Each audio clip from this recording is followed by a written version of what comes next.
Okay, so one thing I'm going to do to not have this get too stretched out is I'm not going to use double space, but everything should be evenly double spaced in your papers.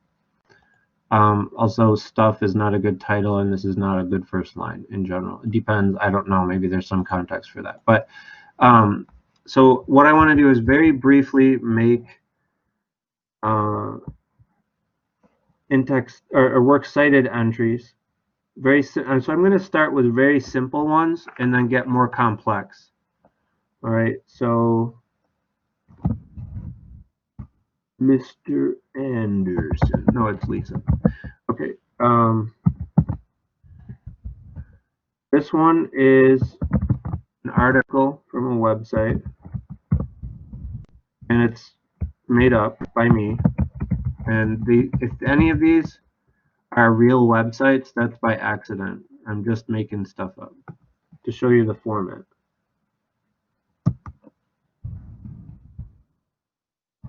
A real good website.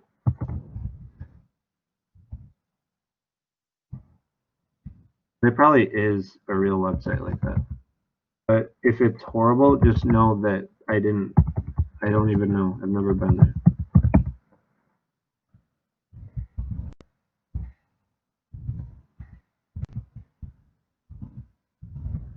Okay, so again, these should be evenly double spaced in your papers, but let's say that's one and the website gets italics, and this one is a short work from a website.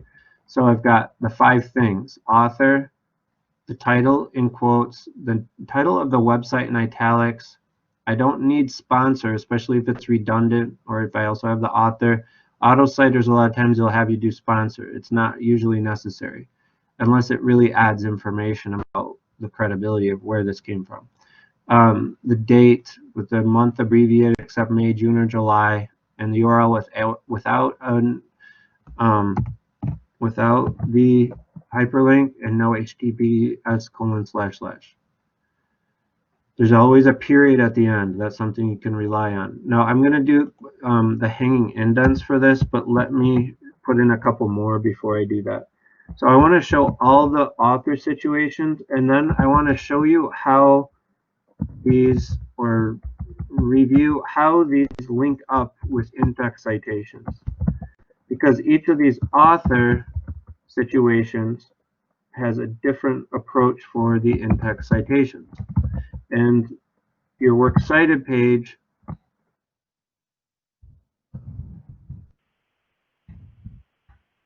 actually dictates what you have to cite by in text.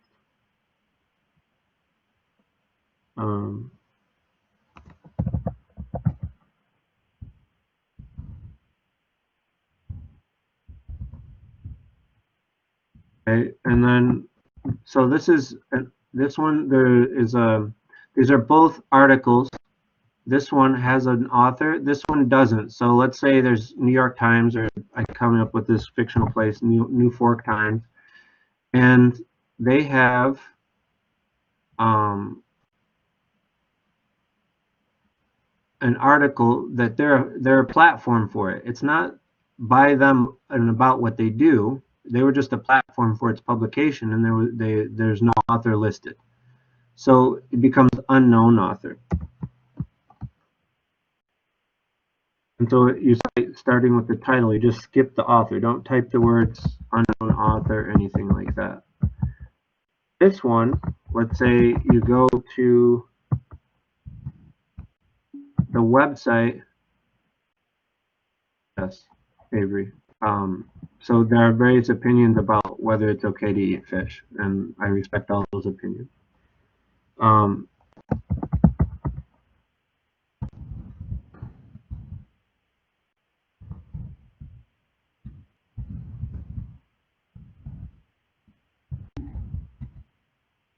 Okay, so apparently Maisie's hearing now. That's good. Okay, so this one, why did I put the author? So there was no human author listed, but it's on Fishy Fun's website, which is an organization, and it's about them and what they do, so they can become the author. So I alphabetize my works cited list, and I want hanging indents. in another video, I can go over more details about how to do hanging indents. I think there'll still be questions about that. But I'm on a PC and in Word, so I can just hit Control T, and that does hanging indents for me. Other ways to do that I went over in class, and I can probably add that to an MLA video sometime this weekend. Okay, so there's my work cited. Now, let's say I'm going to use these sources. I have to cite each of these differently because of how they start. This, whatever begins it, that has to, so in this case, Anderson has to be in the citation for it to link up with this works cited entry. The title has to be in the works in-text citation for it to link up here, and this one has to be fishy fun, because I take whatever's in the in-text citation and find alphabetically along the left edge. So, now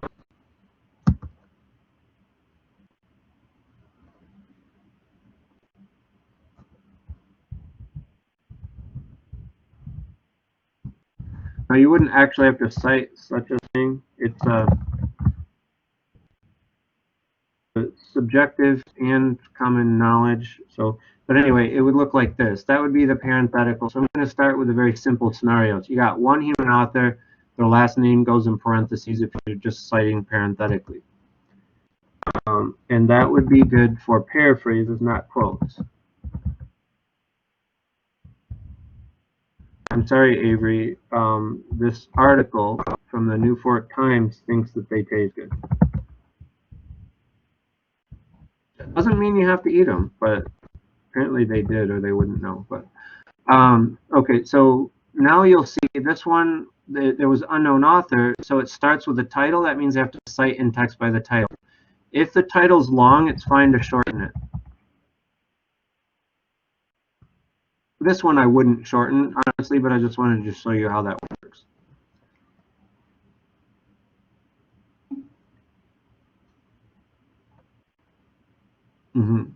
Yeah, some Finding Nemo disagrees. They say they don't taste good. Keep swimming, keep swimming.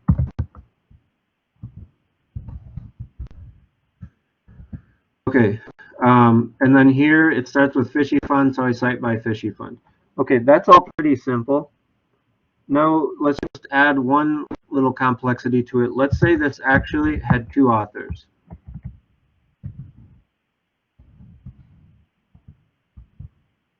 Okay, so that means no, don't add ellipses. Just cut it like that. It should be the beginning of the title though, so I can find it alphabetically.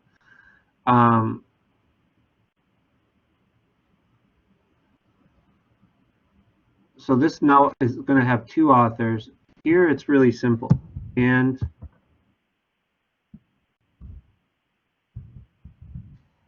just like that, with and, not ampersand. So that would be parenthetical for two authors. Okay, now what if there are three? These all are short work from a website, so they have those 5 things. Or this one doesn't have an author, so it has 4 things. But author, title, website in italics, the date, and the URL, right? With commas and periods and italics and all like that. But let's add a source that is trickier in that it will have 3 or more authors. And notice here that it's last name, comma, first, comma, and then first, last. In APA, they reverse them all. In MLA, it only reverses the first one, so it can be alphabetized. And then it's not reversed. Okay, but if you have 3 or more authors, we get to do something to shorten it up. I think some of you already know this, right? You get last name, comma, first, comma, et al. And this comma is because of the name reversal. And then you get Latin for and others. When we go to in text, that's going to be tricky, and you actually have some options.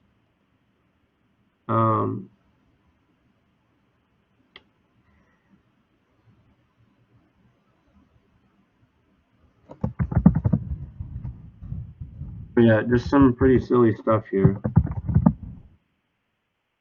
We're just looking at the formatting.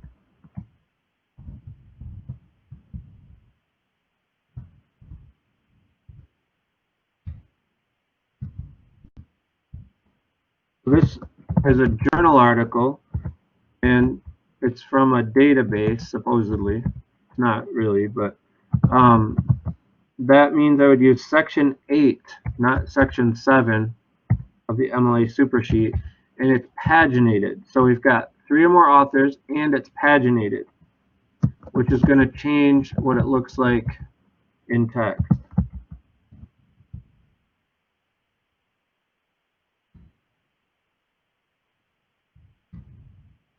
Okay, and you'll notice there's a period, always a period at the end, right? And I've alphabetized, right? So if we did this one, um,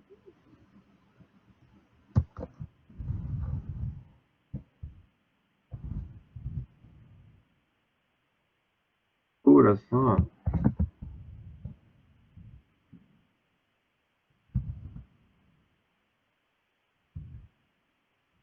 So there's what it looks like if I've got that L and a page number. And if it weren't others, it would just be space there.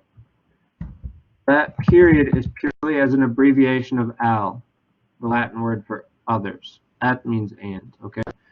So that's what that looks like. And if this had a page number, it'd be like that. Don't put page number if the source isn't paginated, but if it is and you can access them, paginate it. Now, a couple other things with this. Publication names get italics and databases get italics. And what I'm seeing frequently here or here is Grand Valley State University or Summon. That's a tool to find stuff, but it sends you somewhere.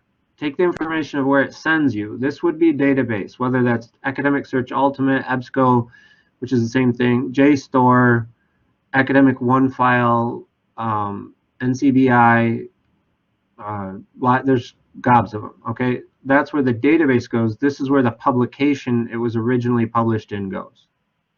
Neither one of those should be Summon or GVSU. Okay, now what about if we're quoting and we want to use a signal phrase? And signal phrases can be used for paraphrases too. We could change this to Fishy Fund finds fish is a card game. And now we don't need it in parentheses.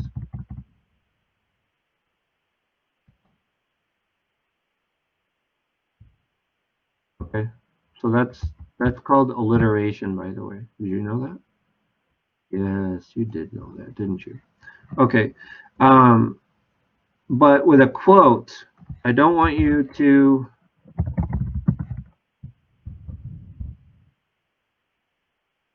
do it like this.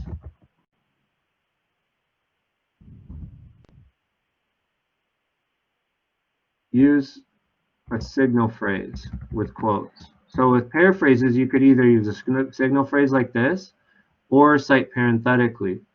Whereas with a quote, don't just drop the quote in there. Use a signal phrase. So I'll give you some examples.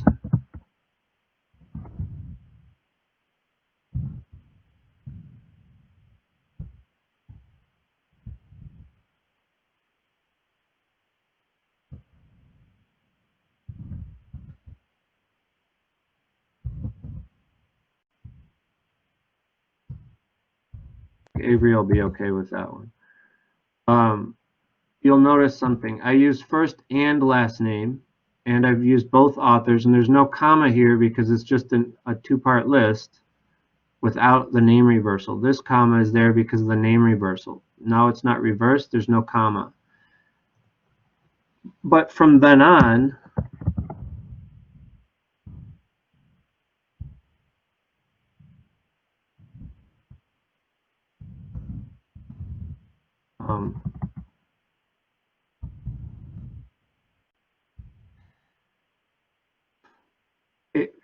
I'm using, in the signal phrase, I use last name only. If it were one author, it would just be Anderson, like that.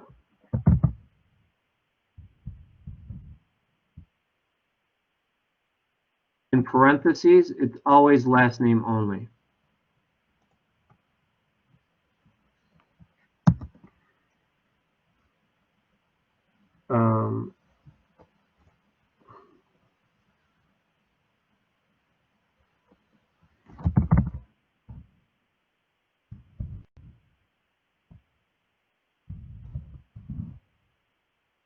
with allege fish skills.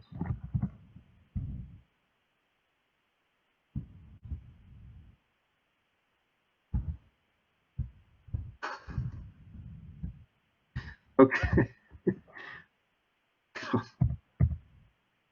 This is what it would look like if you have a signal phrase with a paginated source, then the page number looks like that. And let's say it was a quote, it would look like that. And here is it's a partial sentence quote.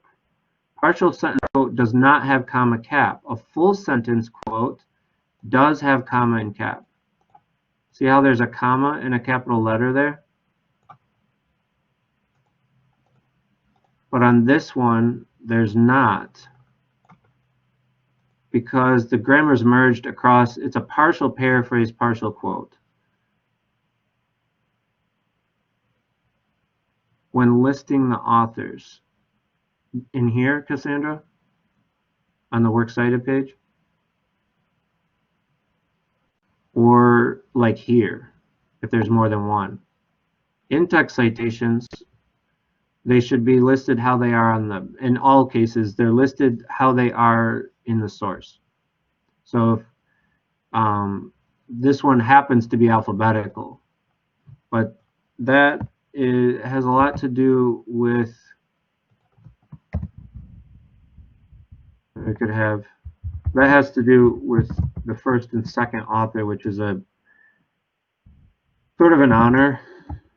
Usually the greater contributor goes first. There could be other ways they decide. That's something the publisher and the authors, usually the authors probably, decide on whether they want it to be alphabetical based on contribution or based on prestige in the field or whatever. So we don't get into all of that. We just put it, so if this one, if the source had listed it this way, then this would actually be Flintstone and Anderson.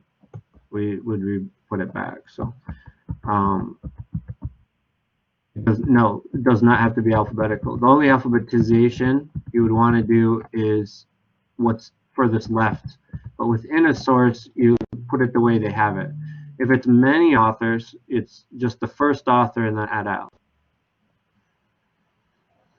And many meaning 3 or more. Okay. And then you notice this, and then here, let's say you don't have a page number. Well, this one does not have page number. You notice that the period goes inside the quote, and this one, it's the quote space parentheses period. And I have been noting people putting parentheses like right at the end of a word, or I don't know what else could be in there. This is not okay. This will drive somebody nuts. Have a space right there. I mean, that's just anal retentiveness, but I don't know. It just, you know, if you have a rhetorical purpose, like, but I don't see a cause for that. So put a space in there. Okay, let's see. The works cited entries on the MLA super sheet, the big ones to pay attention to, section 7 shows you different author situations, but they're all for short work from a website. And one of them has other information missing, like publication date, so that you'd end up putting an act, like this one doesn't have a publication date.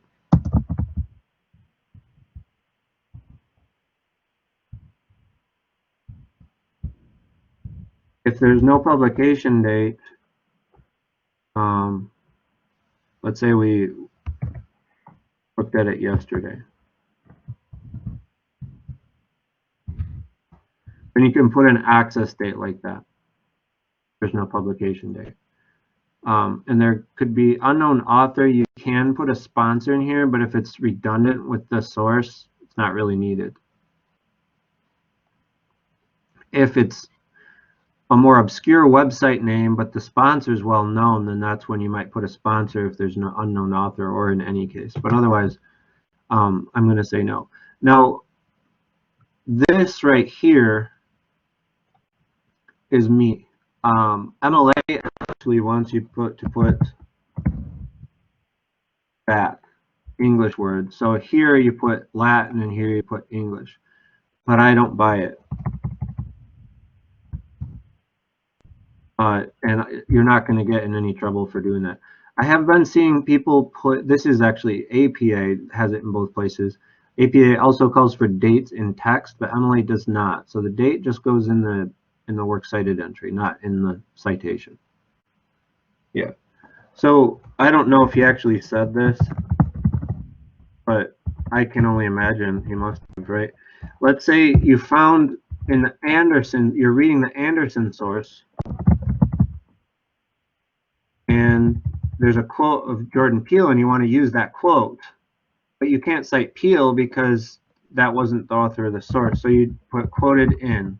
That's section, I think, 4 on the MLA super sheet. But so you'd have whoever said it here, and then the article you found it in, you have that citation with quoted in. That tells me you found these words in Anderson's source, but they're not the words of Anderson. They're Jordan Peele's words. I mean, assuming he ever said that. Okay, so that's called indirect source, and that it is on the MLA super sheet, the in-text side too. The sandwich method. If you are citing in a signal phrase, you do not need to cite in parentheses in that same line. If you cite in parentheses, you do not need to cite in the signal phrase in terms of the main portion, the identifying element of the citation. Page number and all that could be different. You could have the main portion of the citation in the signal phrase and then parentheses for the either like this with quoted in. I guess that's an exception. And then also if you have a page number, you know, you've got the citation out here, but a parenthetical page number. But don't put the author in the signal phrase and in parentheses. I'm doing it here because it's multiple lines from the same source. And this is not the only way, but it's the way that I know and that I'm going to recommend for indicating that you've got a long paraphrase here. Generally speaking, long paraphrases have some drawbacks to them because you're giving a lot of space to a source, but especially in paper 3 and some other situations, you might have 2, 3, 4, maybe even 5 lines from the same source, and you don't want to cite in every one of those. So in the first one, use a signal phrase, whether that's with a quote, maybe it's a quote, okay, that would be fine. Or maybe it's a paraphrase. You can use it with a paraphrase. You've got an option. You can use parenthetical or signal phrase. So if it's the first line, I use a signal phrase, whether it's a paraphrase or a quote. And then the last line of your paraphrase, again, this is for multiple lines, not one single line. One single line, you would not do this. You would do one or the other. But with multiple lines all from the same source, in the last one, I can put the parenthetical citation. And that makes like a sandwich telling me all of these are from the same source. And sandwich method, I have not researched how many people refer to it that way. I don't think I'm the only one, but it's not necessarily a standard term in the field. But I think you get what I'm trying to say there. And